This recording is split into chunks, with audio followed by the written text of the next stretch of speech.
Kids can be so mean, can't they?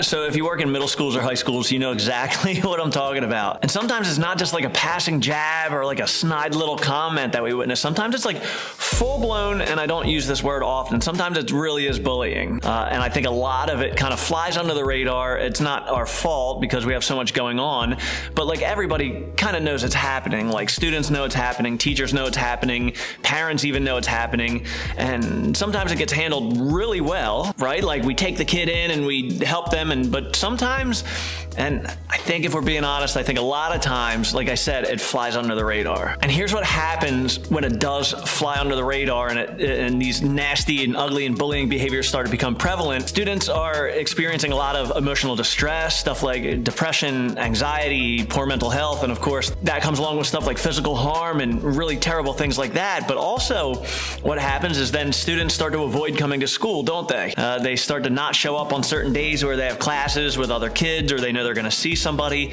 And then what that leads to is their academic achievement gets lower and lower because they're missing so much content time. Then after that, and then like when it becomes prevalent and everybody knows it's going on, school morale can kind of suffer for that. Then they're like, if it gets really ugly, then there are like legal consequences, and like the parents want to lawyer up, or the kid that was presenting the bullying behaviors because they have something going on at home, there are like criminal charges being put on them and stuff like that. And it's a mess. But clearly, a school where bullying is prevalent, it has numerous negative consequences for both the victims and the school community as a whole. Okay, so where do we come in? Well, in today's video, what I'm going to do is I'm going to discuss a couple different ways that you can help to reduce bullying or really nasty behaviors in your middle school or your high school. And so all of these strategies, they boil down to this one absolute truth, that we as educators, we have to create welcome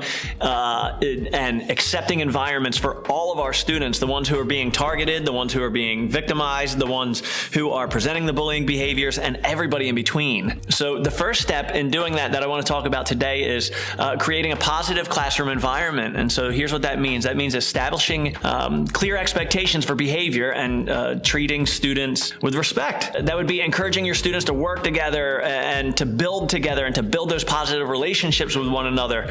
And I don't use this word often either, zero tolerance, but enacting a zero tolerance policy as it pertains to cruelty, showing that you are not going to tolerate that in your classroom. But here's the flip side, is when students feel like they're part of a supportive community like that, they're less likely to bully others. When they feel known, cared for, important, validated, they have less reason to act out in search of that validation. They don't have to go on that like big power hunt because you already make them feel empowered to be their best self. So the second one is that it's also important to actually address bullying like right when it occurs. So if you witness a student that's getting bullied, make sure you jump in immediately. Then what I want you to do is I want you to have a private conversation with the student who's doing the bullying behaviors. Let them know that that behavior is not going to fly. Outline concrete action steps of what you want to see differently. Give them an alternative behavior that you want them to show.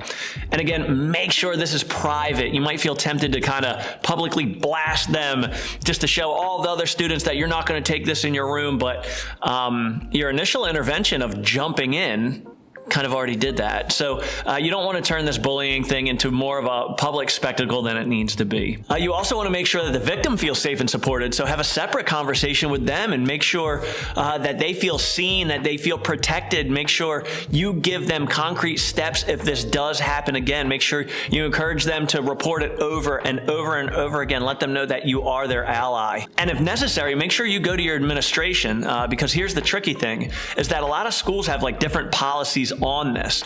So we owe it to our students to be super clear. We owe it to ourselves as professionals to be super clear on what the policies are in our school. And like, even if you don't have bullying taking place in your classroom, make sure you talk to your admin anyway, just to know exactly what to do should it ever happen. And that way you're not kind of caught on the reactive. You can proactively, easily, and timely kind of take care of it. The last thing I'll say about that point is that just make sure that you are not letting that student that is being picked on or bullied or somebody's being cruel, and make sure you don't let them feel like nobody sees it, because that's when students start to feel despair. That's when students start to feel hopeless. And that's where things get really scary. Okay, another important bullying prevention component that we need to educate our students on is the negative impacts of bullying. You may also want to outline some practical action steps for what to do if they see bullying, because we say things like, like stand up to bullying, and that might be just kind of too abstract or too scary because, think of that. If you're like a sixth grader, an eighth grader, or like a freshman in a high school, does that mean like you need to jump in and get in between this other freshman and a senior? Like, no way, I'm not going to do that. But anyway, make it clear as day, and finally share with them exactly what happens in your school. Talk to them about the policies to make sure they know what happens when this kind of stuff is reported. Okay, finally, another way to reduce bullying is to promote inclusion and diversity in the classroom. And so here's what that means. This isn't like some like la-la, like wimpy kind of thing.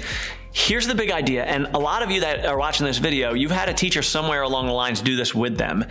Allow your students, and like if you're a counselor or if you're a principal, encourage your teachers to allow students to share who they are, like beyond academics. Allow them to share what their passions are, where they come from, if they're from different countries across the world, talk about their cultures, talk about their hobbies and stuff like that. Make sure that you start to stir up this appreciation for where everybody else is coming from. Teach students about how people often fear what they don't know. If we can help our students to kind of know more about each other, it reduces that whole anonymity factor that makes bullying likely. Okay, one more. I know I said that the last one was the last one, but make sure that your bullying policies are very public, and this is going to help you as an ed leader, whether you're a teacher, a principal, a counselor, anybody. Make sure it's very public and that like parents and the community and all stakeholders understand what the policies are at your school around bullying, because what that does is that gives everybody clear action steps to take action. That way everything doesn't land on you, like you're not the only person that there is to handle this thing, especially like if you're a counselor.